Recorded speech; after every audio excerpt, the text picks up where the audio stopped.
یاد رکھو مسجد جیرانہ میقات نہیں ہے، 1000 دفعہ میرے خیال میں یہ بات کہہ چکا ہوں۔ میقات تو مدینہ منورہ ہے، میقات تو طائف ہے، میقات تو جوفہ ہے، جیرانہ جو ہے وہ حد حرم کے باہر ہے، جیسے مسجد عائشہ حد حرم کے باہر ہے۔ اب مکے والا کوئی عمرہ کرنا چاہے تو اس کو باہر جانا ہے، تو لہذا جیرانہ اور مسجد تنعیم کا نام اس لیے لیا جاتا ہے کہ جیرانہ سے چونکہ حضور پاک نے عمرہ فرمایا ہے اور مسجد عائشہ سے حضور نے حکم فرمایا، یہ میقات نہیں ہے۔ یعنی اگر کوئی آدمی جیرانہ جائے واپس آ جائے احرام نہ باندھے تو کوئی جرم نہیں، کیونکہ وہ میقات تو ہے ہی نہیں، وہ تو ہل میں ہے، یعنی حد حرم سے باہر ہے۔ باقی ان جگہوں کے مشہور ہونے کی وجہ کیا ہے کہ جیرانہ سے حضور پاک نے خود، اسی لیے امام شافعی رحمۃ اللہ علیہ اور امام ابو حنیفہ رحمۃ اللہ علیہ کا اختلاف ہے۔ امام شافعی رحمۃ اللہ علیہ فرماتے ہیں کہ مکے میں رہتے ہوئے اگر کوئی عمرہ کرنا چاہے تو پھر جیرانہ سے افضل ہے، اس لیے کہ حضور نے خود عمرہ فرمایا۔ امام ابو حنیفہ فرماتے ہیں کہ نہیں، مسجد عائشہ سے افضل۔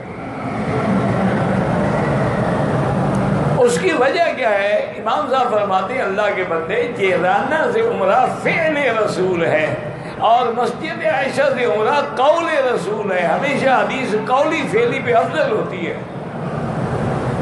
چونکہ فعل جو ہے وہ تو جواز کے لیے بھی ہو سکتا ہے، لیکن قول جو ہے وہ تو فرمان ہے، وہ تو حکم ہے، وہ تو قیامت تک تبدیل نہیں ہو سکتا۔ کبھی کبھی ایسا ہوتا ہے کہ ایک فعل تو ہے، جائز ہے، لیکن وہ سنت نہیں کہلائے گا۔ جیسے حضور پاک نے کھڑے ہو کے پیشاب فرمایا تو فعل رسول ہے، ثابت ہے، لیکن سنت نہیں ہے۔ سنت وہ ہے جس پہ حضور نے ہمیشہ عمل کیا کہ بیٹھ کے پیشاب فرماتے تھے۔ تو بہرحال اللہ پاک کروڑوں ائمہ پہ رحمتیں فرمائے۔ یہ حقیقت ہے، یعنی میں دیانت داری سے آپ کو کہتا ہوں کہ جتنی مسائل مہمہ ہیں، مشکلہ ہیں، دقیق ہیں، ان میں اللہ نے جو ابو حنیفہ کو تفقہ عطا فرمایا تھا وہ کسی کو نہیں ملا۔ حتیٰ کہ امام شافعی خود کہتے ہیں الخلق عیال فی الفقہ، کہ ساری مخلوق جو ہے نا ابو حنیفہ کے بچے ہیں فقہ میں۔ ابو حنیفہ تو بڑا آدمی، تو اللہ نے ان کو جو تفقہ عطا، مجھے خود بتایا تھا جب اسلامی قانون کی تدوین ہو رہی تھی آپ کے ملک میں، اللہ کرے کبھی نافذ بھی ہو جائے، تدوین تو ہے، مرتب ہے، باقاعدہ مکمل ہے، جو کمیٹی بنی تھی ان نے مکمل کر دیا ماشاءاللہ، بڑے بڑے اس میں جج بھی تھے، بڑے بڑے علماء بھی تھے۔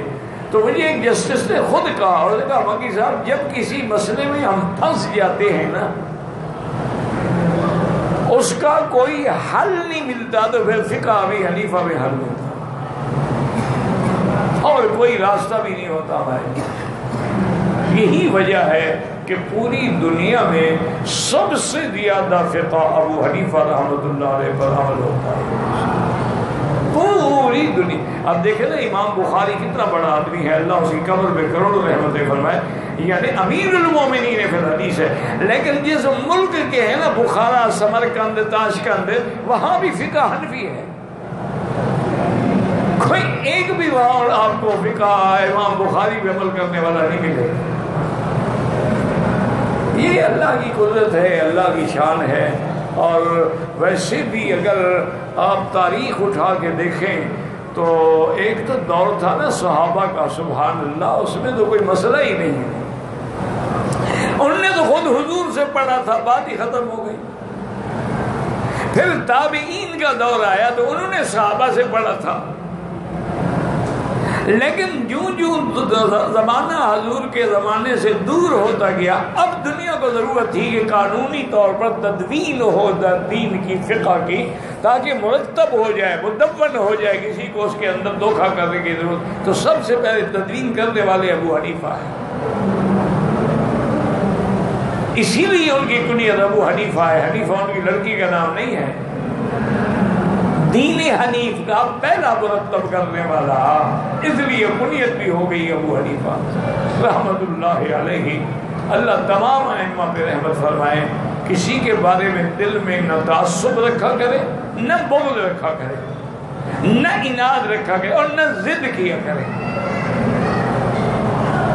بھئی یہاں پر ماشاءاللہ فقہ امام احمد بن حنبل کی رحمت اللہ علیہ، امام احمد حنبل رحمت اللہ علیہ امام وقت بھی تھا، مجاہد بھی تھا، اور جس نے خلق قرآن کے مسئلے پہ کوڑے کھائے اور جیلیں کاٹی اور اپنے مسلک پہ قائم دائم رہے،